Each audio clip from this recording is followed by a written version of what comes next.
Hello everyone, welcome aboard. So again today we have brought you the daily capsule of the current affairs, and this session has been brought to you by Himalaya-IAS classes.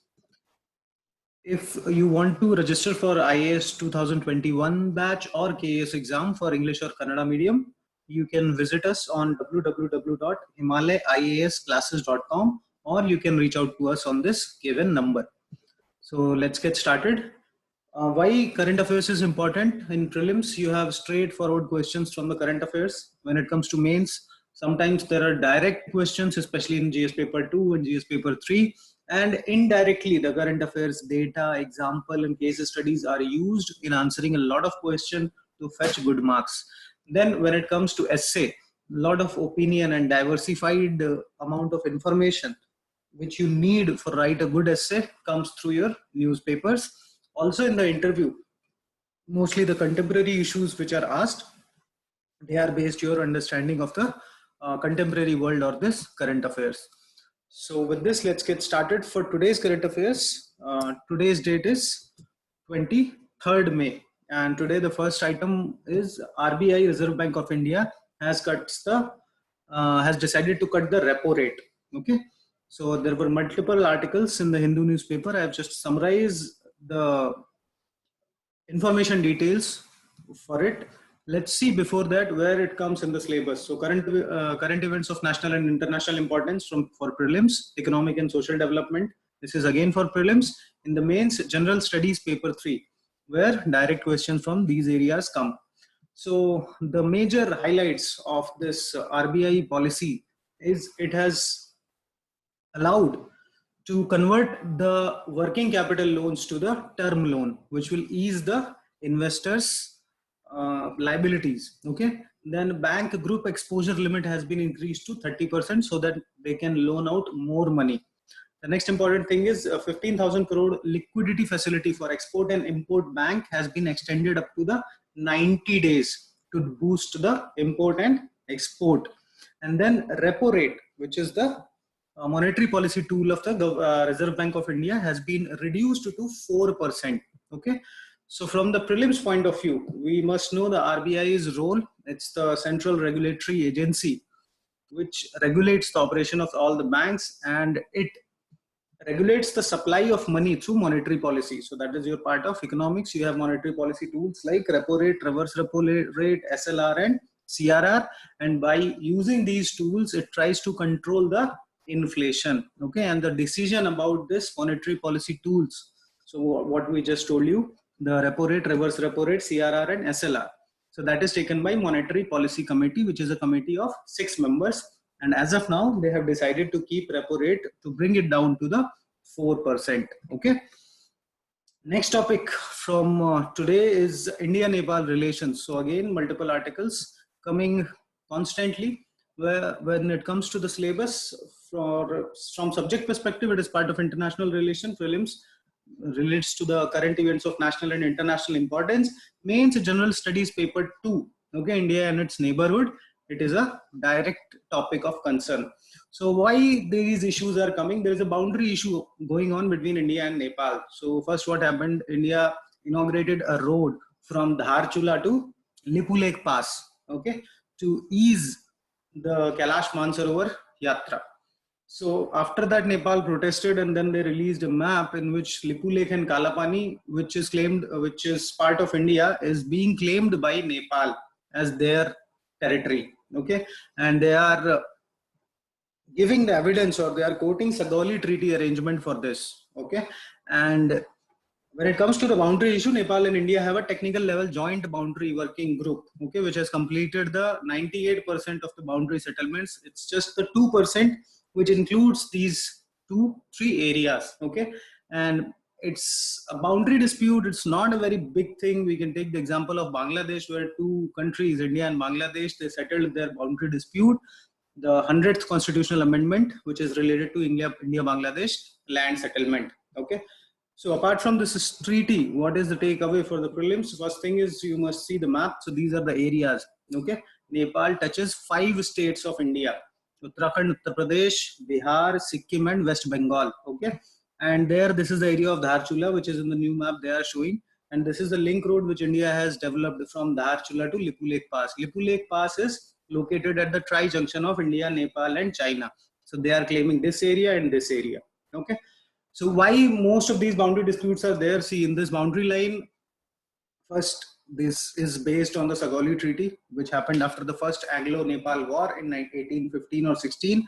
The second thing is whenever river makes a boundary and river keeps shifting its course, then definitely there will be boundary disputes. Okay. So prelims fact check here, India-Nepal relations. They are based on the India-Nepal Treaty of Peace and Friendship from 1954. Okay, where they allow free movement of the people from India to Nepal and from Nepal to India. Okay, then also Nepal will not take any decision related to defense or foreign affairs which is against India's interest. Treaty of Sagoli, it belongs to first Anglo-Nepal War. That is the part of your history syllabus. Then recent some developments like integrated checkposts are being developed at 4 different places in India-Nepal boundary. Birganj and Viratnagar, these 2 projects has been already completed. Then a lot of developmental projects, for example, hydropower project of Arun 3, okay, that is being developed by India. Also, please tell me in the comment section, Arun is part of which river, and in India it is known with the name of which river. Then another developmental project in September or October 2019, you would have heard this pipeline which is being developed by India. So a pipeline from Motihari in Bihar to Amlekganj in Nepal, which will carry the natural gas, diesel, petroleum products from India to Nepal. Then development of the Buddhist circuit.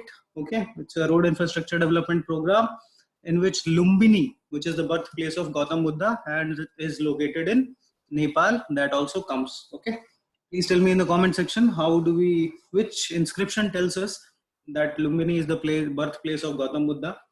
The next is Madheshi issues. In the past, India has put economic blockade to the Nepal. Madheshi is a group of community who lives in the plain areas of Nepal, as well as they lives in the Tarai region of India also. So they have like relations, blood relations on both the sides of the border. So these people were not getting enough representation in the newly developed constitution of the Nepal, because of which they were protesting, and then government of India, to put pressure on Nepal, they also put economic blockade. Okay. Then another thing is, you must know all the mountain passes which are located in the India-Nepal boundary or India-China boundary. Manala, Nitila, Thagla, Lipu Lake. Okay. So this is from the point of view of prelims. Then next is digital currency. So Central Bank of China, as the first news item we discussed, there is a Central Bank of India, which is Reserve Bank of India. Similarly, the Central Bank of China has become the first central bank of the world to test, or which is trying to test, the launching of cryptocurrency. Okay, so cryptocurrencies are digital currencies, as we all know. When it comes to the syllabus, it is part of the science and technology, relates to the current affairs part, and the mains general studies paper too. You can go for policy of the neighboring countries. Okay, from there it is important. So digital currency, people's become Bank of China becomes the first central bank to the world to test digital currency. So this has launched a digital currency electronic payment, DCEP, and it will try to replace M0. So in the economics, if you have read, you have 4 types of money: M0, M1, M2, and M3. So M0 is considered as the currency in circulation plus the cash deposit which is held by the banks. That is total money, cash money, that is known as M0. So advantages are, see, to maintain the money itself, it is going to cost you. Plus there is a lot of black money transfer, money laundering, which keeps happening. So all these things can be tackled because of this. But there are certain disadvantages, that dark web, the cyber security, plus see, if these digital currencies can be tracked, then every transaction of every person can be tracked. So there is a concern for the privacy as well in this. So again, when it comes to the prelims fact check, you should know what is a cryptocurrency, okay, which is a digital currency.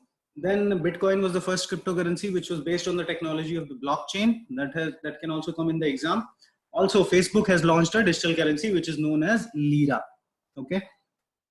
Then next important article from today's newspaper is about Locust Fight. So these are like insects which are as of now, there's a lot of attack of these insects is happening on the farmers field. First it started with Rajasthan, then today they reached MP, also in the Bundelkhand and Uttar Pradesh region. Okay, so general science or environmental science, that is important. It is important also from the point of view of food security. In mains general studies paper 3, it is part of the syllabus.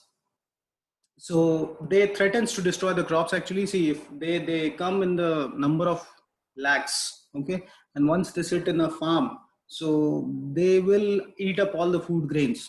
So that can cause a lot of problem. And as of now, we have seen desert locust wave which is sweeping across the African and Asian region. So the remedy for this, what the government of India is pursuing, is malathion. It's a type of insecticides, spraying of which can prevent these insects from threatening our food crops.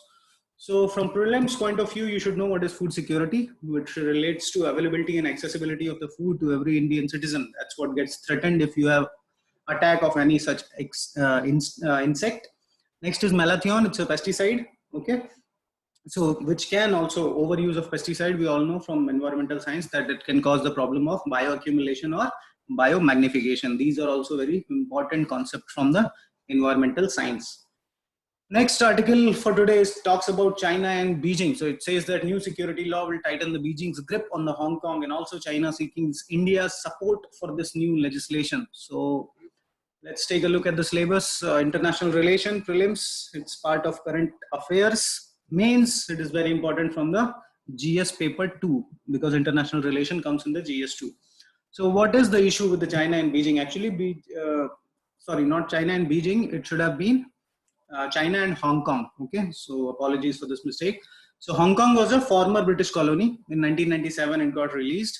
Then it adopted one country, two system. Okay, so Hong Kong is considered as a special administrative region which is governed by the basic law. What is basic law?